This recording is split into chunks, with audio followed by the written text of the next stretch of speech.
Inside, the house is slow and a little shapeless. Outside, your hand reaches for the old garden gloves hanging by the back door. By the time the fabric tightens around your fingers, someone may already be thinking the same thing they always do, that this is just your routine now, just another way to pass time, maybe even a sign you'd rather be with plants than with people. But the shift happens too fast for it to be that simple. The moment you step into the yard, something in you starts to come back into focus. Not because the garden is magical, not because retirement left you with nothing else to do, but because this small ritual still gives your body and mind a familiar shape.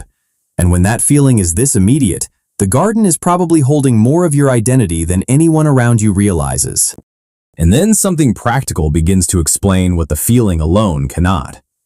At the edge of the garden, with the gloves still snug around your hands, you press the soil down around one plant and turn a small pot just enough to catch the better light.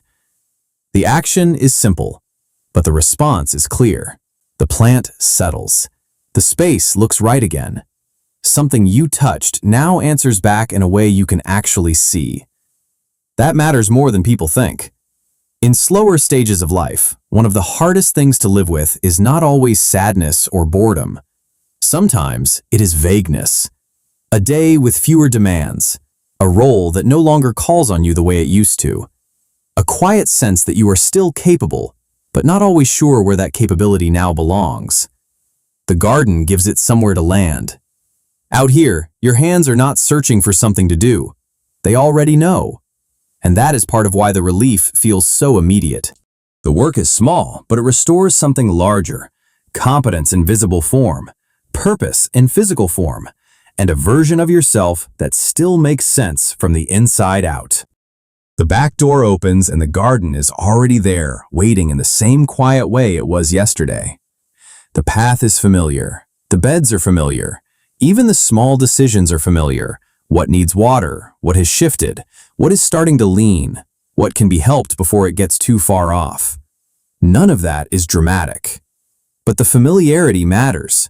Because for many older adults, what changes after retirement is not just the schedule, it is the structure of identity itself. There was a time when usefulness arrived with the day. People needed answers. Tasks had edges. Responsibility made a shape around the self. And when that shape loosens, the loss is not always loud. Often, it shows up as a strange thinning of direction, a quieter question underneath ordinary life. Where does the version of me who knows what to do actually live now? The garden gives one answer, not a complete answer, not a substitute for an entire life, but a real one. Out here, attention still matters. Care still changes something. Effort still leaves a trace. And that is why a small routine can become more than a habit. It can become one of the last clear bridges between who you have been for years and who you still are. You stop beside a plant that looked worn out a week ago and notice the first small sign that it is turning back toward life. A new leaf, a tighter stem, something modest but unmistakably alive. With the gloves still on, you touch the edge of the pot, not to change anything yet, just to take in what careful attention has made possible. This is one of the quiet strengths the garden brings forward. You know how to stay with slow progress without needing constant proof. You know how to notice small changes before they become obvious. You know how to keep working at something that does not reward you right away. That kind of steadiness is easy to overlook in a faster world, but it is not small. It is a form of practical intelligence built on patience, judgment, and restraint. And when those qualities show up so clearly in your own hands, it becomes easier to feel that you have not disappeared at all. You are still here, in full. By late afternoon, the work is mostly done, but you stay in the yard anyway. The gloves are still on. One hand rests on the handle of a small trowel, though you are no longer really using it. You look over the beds as if leaving too soon would break something that is not quite settled yet. That is where the cost begins to show. When the garden becomes the place where you feel most legible to yourself, other spaces can start to feel thinner by comparison. The house is still yours. The people are still yours. Nothing is necessarily wrong, but away from the plants, the shape of the day can begin to blur faster. You may feel a little less certain, a little less grounded, a little more dependent on hands-on usefulness than you realize. And that is where people often start reading the whole thing in the wrong language. Out here again? The line may be casual, even affectionate, but it carries the usual misunderstanding.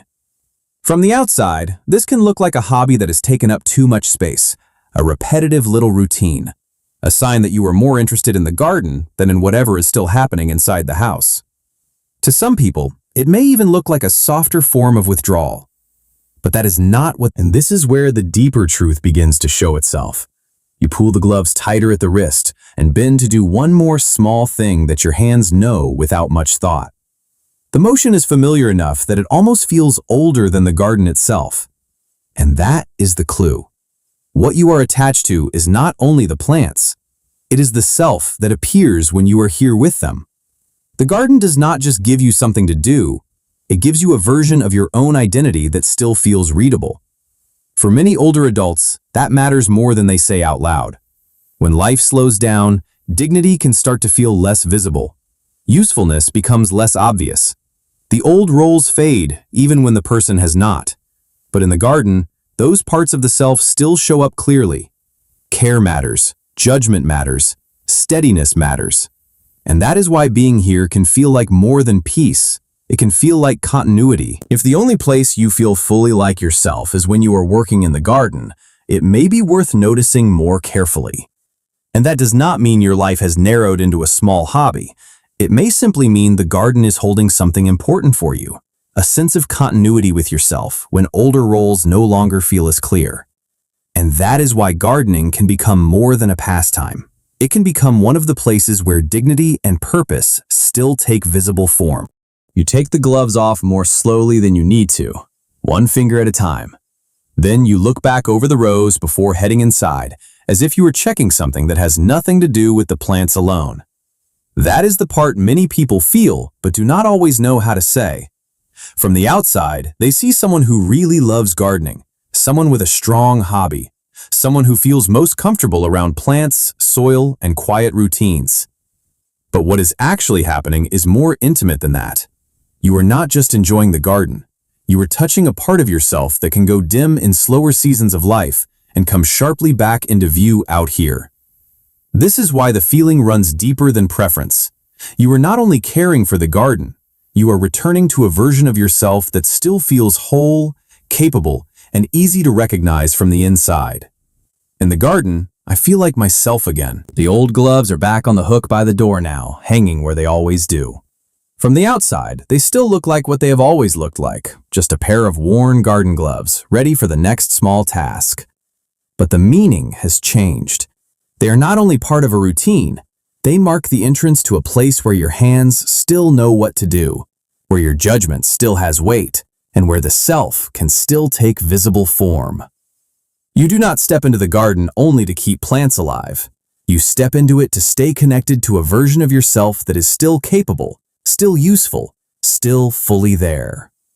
Sometimes the garden is not where you go to pass time. It is where you go to keep from fading.